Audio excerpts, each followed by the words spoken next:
Welcome to This Explainer. Okay, today we're tackling a subject that, let's be totally honest, most of us would frankly prefer to just ignore, a nuclear detonation. But hey, instead of leaning into that whole apocalyptic fear, we're going to look strictly at the science of survival.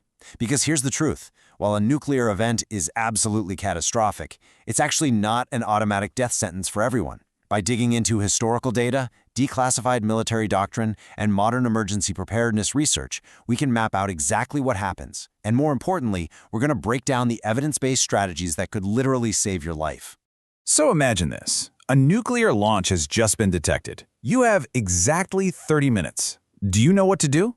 If the unthinkable actually happens, your survival depends almost entirely on the decisions you make in the next few minutes. There won't be time to frantically scroll the internet or call for help. You've got to know the game plan before the clock even starts ticking. To really grasp the severity of the modern threat, we have to look at how drastically these weapons have changed. The atomic bomb dropped on Hiroshima was about 15 kilotons. To put that into perspective, physically, the device was roughly the size of a small elephant. But today's modern thermonuclear weapons, they are vastly different. They're actually smaller in physical size so they can fit right on ballistic missiles, but their destructive power is measured in megatons. A single modern weapon can be exponentially more powerful than what the whole world witnessed back in 1945. Let's walk through the terrifyingly fast sequence from launch to impact. At minute 1, U.S. infrared satellites detect the hot plume of a missile. By minute 4, commanders at NORAD and STRATCOM are fully briefed. Around the 10-minute mark, ground radars actually confirm the missile is in mid-flight.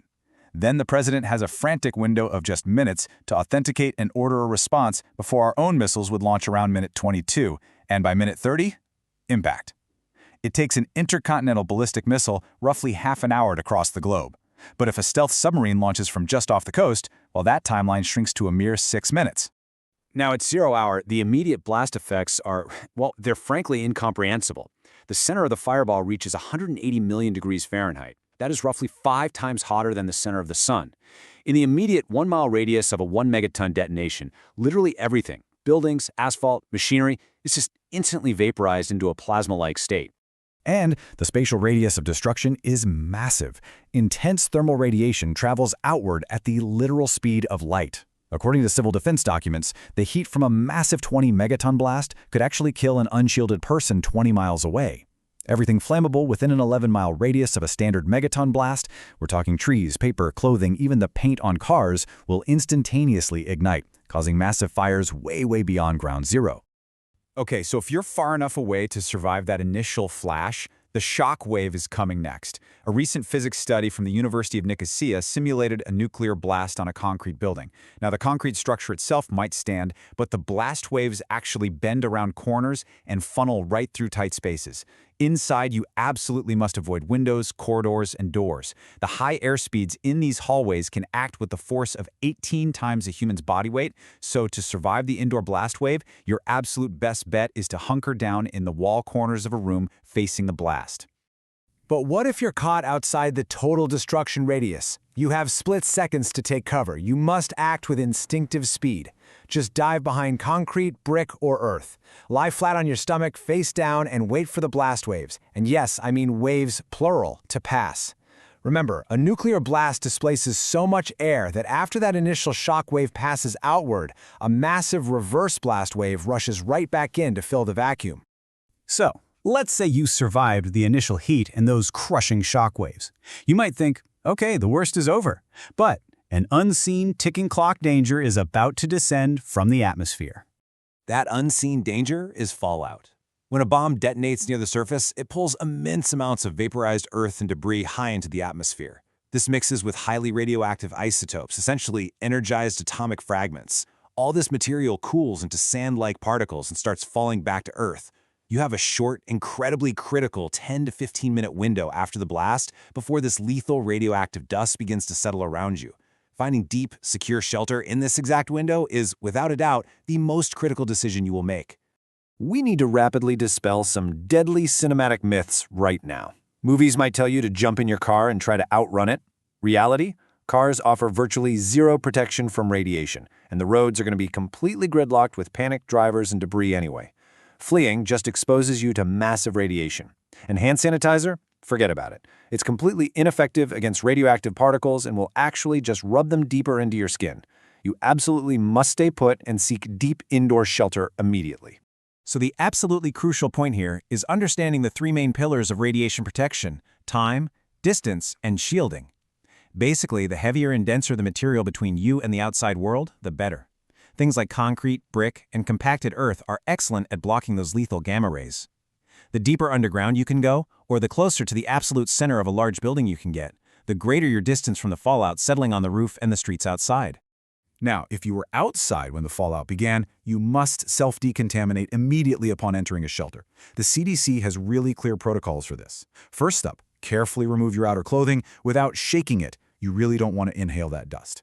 Second, wash your body with soap and water. And third, seal those contaminated clothes in a plastic bag and place them far away from other people and pets. I cannot stress this next number enough. 90%. Simply taking off your outer layer of clothing can instantly remove up to 90% of the radioactive material on your body. It's an incredibly simple action, but it dramatically increases your odds of surviving acute radiation exposure. When it comes to washing, here are the official CDC guidelines. Surprisingly, municipal tap water is actually safe to use for washing your body, mostly because any radioactive material that gets into the groundwater is massively diluted. Use soap or shampoo, but again, do not use hand sanitizer. And this is vital. Do not scrub or scratch your skin.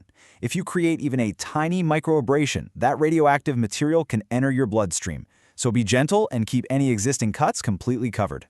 Now, you might be wondering, why are we locking down so strictly? Well, it all comes down to the math of exponential decay. Radiation from fallout burns off rapidly, actually dropping by 50% every 7 hours.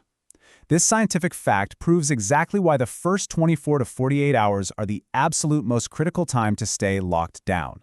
The longer you wait, the safer the outside world becomes. Unless your shelter is physically compromised by fire or structural collapse, you must not evacuate for at least 24 hours. You need to stay put and wait patiently for official civil defense instructions over the radio.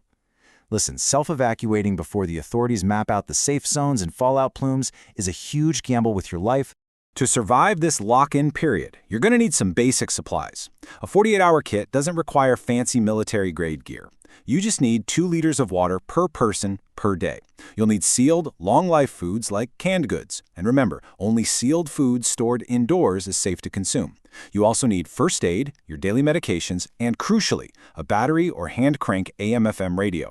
High-altitude detonations create an electromagnetic pulse, or EMP, that essentially fries modern power grids and microchips. So when cell towers fall and the internet goes dark, those distant AM radio frequencies will literally be your only reliable lifeline to the outside world. This quote really sums up our entire strategy perfectly.